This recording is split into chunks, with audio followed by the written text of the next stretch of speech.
in the emerging global economy, competitiveness in the market space has become a mantra.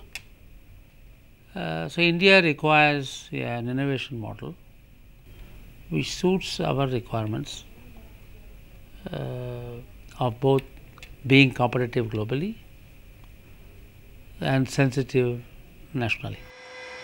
It is in this context that micro, small and medium enterprises or MSMEs need special attention.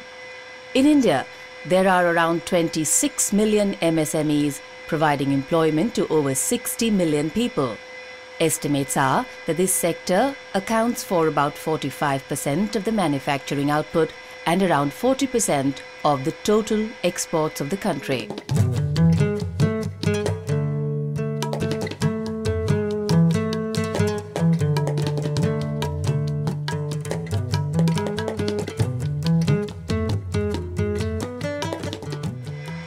But these MSMEs face significant challenges when it comes to innovations.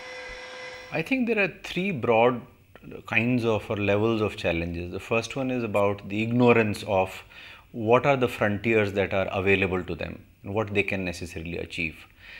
The second one is about framing a methodology of how to go about innovating. And the third one is finding the right resources, ways and means to achieve that. Addressing precisely these challenges is the program on promoting innovation in clusters in India. Initiated in 2009, this program was implemented by the Foundation for MSME Clusters or FMC and supported by the Department of Science and Technology, Government of India. The Department of Science and Technology works for development of technologies. We had been trying to promote technologies through various means, and one of the means we thought was that if we work in an industrial cluster where there are already existing units, there will be people who would try and emulate the examples of a successful technology implementation, that not only innovative technologies, innovative processes, innovative designs and even innovative business models could actually help them scale their businesses quicker and faster. Innovation in the context of MSMEs and their clusters would include the introduction of new products, processes, designs, systems, services and markets. It would also have to include low-cost incremental improvements in production and processes. In order to explore the various possibilities, the program chose 6 clusters in 3 sectors for implementation. The foundry clusters in Samalkha, Kaithal and Faridabad in Haryana, the life sciences clusters in Ahmedabad and Hyderabad, and the information and communication technology cluster in the National Capital Region of Delhi. Our approach to the program was first to go in the cluster and find out what necessarily were the key challenges that could necessarily be taken care of through innovations. This we call as diagnosis. The second one was to then organize the seekers and the service providers so that they can interact on a platform to understand each other's requirements. And the third one was to actually make linkages and provide the necessary means so that the problems could essentially be taken care of.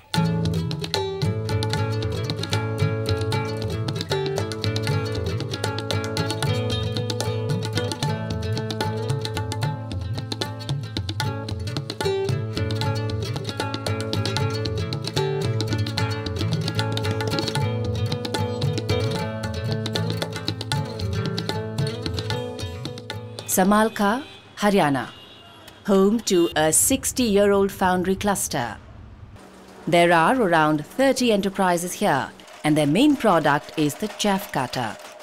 This machine has a large market in the northern agricultural belt. These are hard-working enterprises, diligent enterprises, but how innovative are they? ये cluster 1950 से शुरू हुआ है और हम शुरू से ही यही चारा काटने की मशीन बना रहे हैं और इसको बनाने का प्रोसेस सेम है, इससे कोई फ़र्क नहीं आया, इसलिए हम सभी फैक्ट्री वाले यही मशीन शुरू से आज तक बना रहे हैं. So what could be done to trigger innovations? As a first step, the program urged owners to revive their defunct Samalkha Industrial Association. हमारी समाल का इंडस्ट्री एसोसिएशन काफ़ी दिनों से बंद पड़ी थी। आपस में हम लोगों का तालमेल ठीक नहीं था, ईगो प्रॉब्लम थी कुछ लोगों में। तो बाद में एफएमसी ने आके एसोसिएशन को संभाला और हम लोगों को एक प्लेटफॉर्म पर इकट्ठा किया। As a part of the program, the association organized a trip to the Dynamic Foundry cluster in Coimbatore so that members could absorb new ideas. But bringing about change is never easy. For instance, all the foundries in Samalka used single-blast cupola furnaces for melting iron. The program was aware that these cupolas guzzled energy. Could they not be converted into divided blast cupolas which were more energy efficient? But the factory owners were hesitant. FMC वाले हमारे पास आए थे, उन्होंने हमें divider blast भट्ठी के बारे में हमें बताया, परंतु हमें उनके पर यकीन इसलिए नहीं हुआ क्योंकि हमारे पास दूसरी संस्थाएं वाले भी आए थे। उन्होंने कोशिश काफ़ी करी परंतु सफलता नहीं मिल पाई। The program persisted.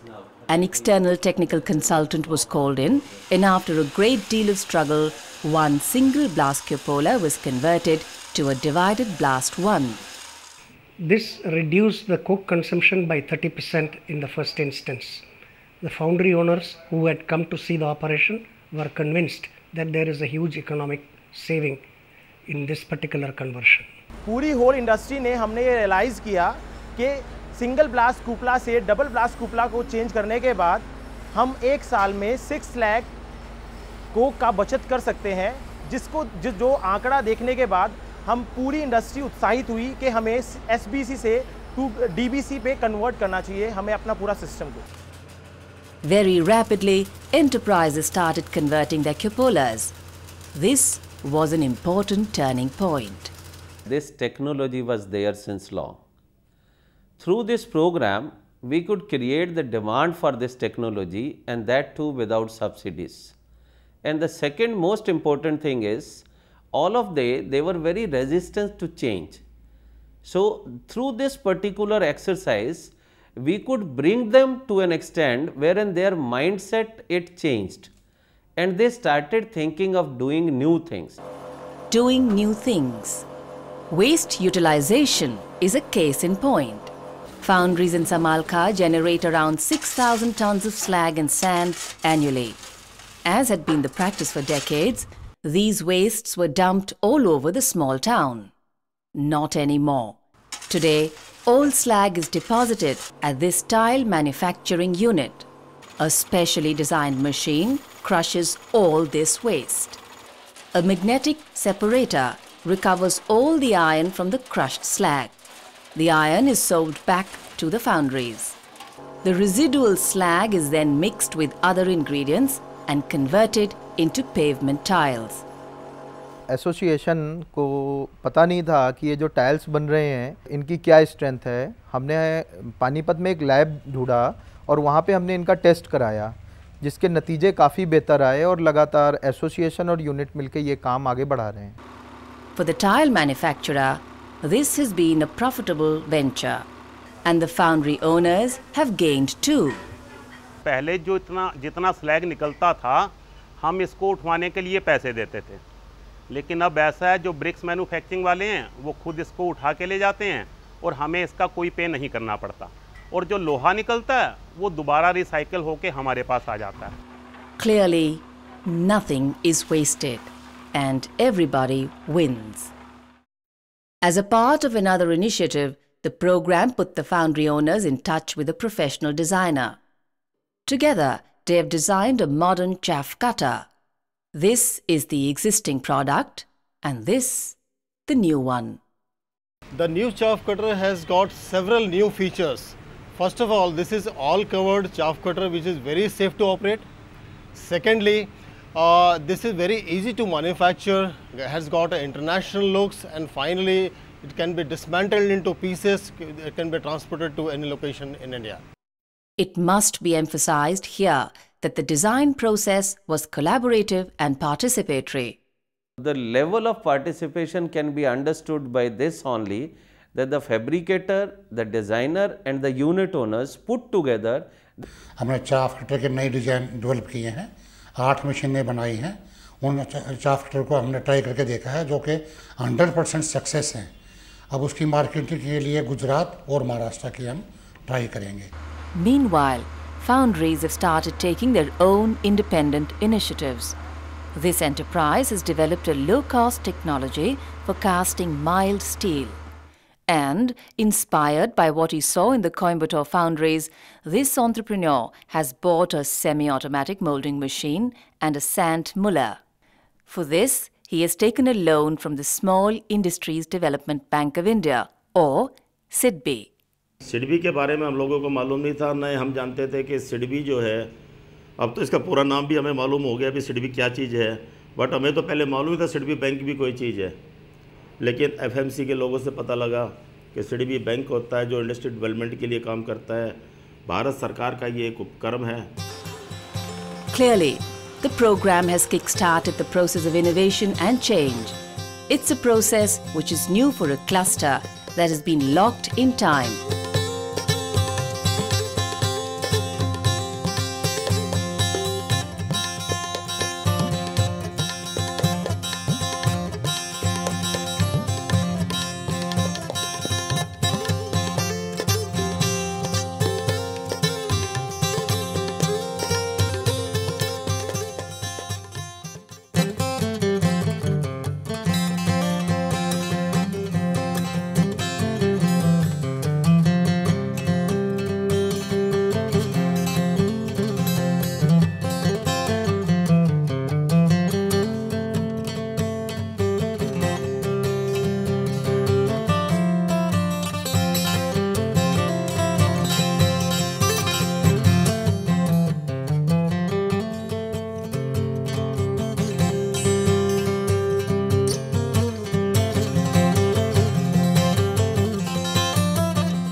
The life sciences clusters of Hyderabad and Ahmedabad consist of enterprises in the space of pharmaceuticals, medical devices, biotechnology and diagnostics. Right at the outset, the program realized that these clusters required a different approach for fostering innovations. Our studies revealed that there was very few takers of innovations in these clusters. Hence, we slightly deviated from the traditional cluster development programs. Instead, what we tried was to create the critical mass of innovators that can then create the demand for innovation. The program was aware of an anomaly.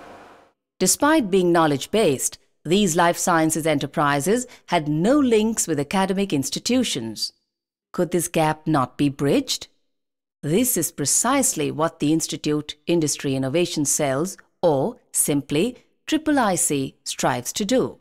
These institution industry innovation cells or PICs are located in pharmacy colleges. Our biggest challenge was to identify which these colleges should be.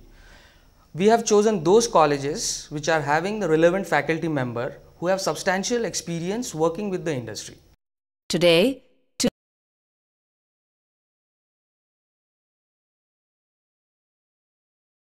faculty members with previous industrial experience work along with their students and execute projects brought to them by the industry. In a span of just 1 year, the two PIC cells have executed over 15 projects for MSMEs. Suraksha Pharma is one of them. Suraksha is a small organization, budding organization. It's very difficult for us to develop in-house R&D. So we are outsourcing whatever the problems we are facing in the course of our production to PIC. PIC is like a blessing for our small scale industry, wherein they give a complete solution, better solution, technology wise and cost effective solution to us. Clearly, academic institutions, rooted as they are in knowledge, can play an important role in the innovation process. This is the University of Saurashtra in Rajkot. Located in the university is the Facility for Preservation of Molecular Diversity, or FPMD. As a part of the program, FPMD has implemented a project which will store molecules for further research. The PhD students and master students are preparing thousands of molecules which after their obtaining degree is remaining idle or it is destroyed. So, our idea was to preserve such precious molecules which can be utilized for innovative drug discovery program.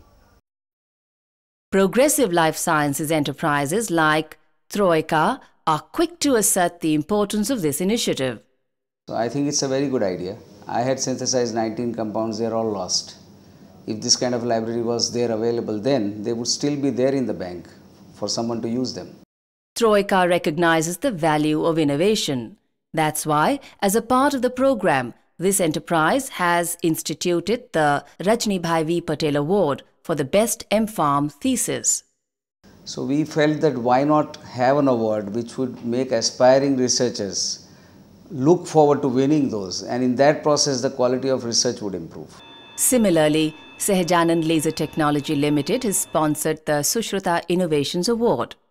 Students with innovative ideas or prototypes of medical devices can compete for this award.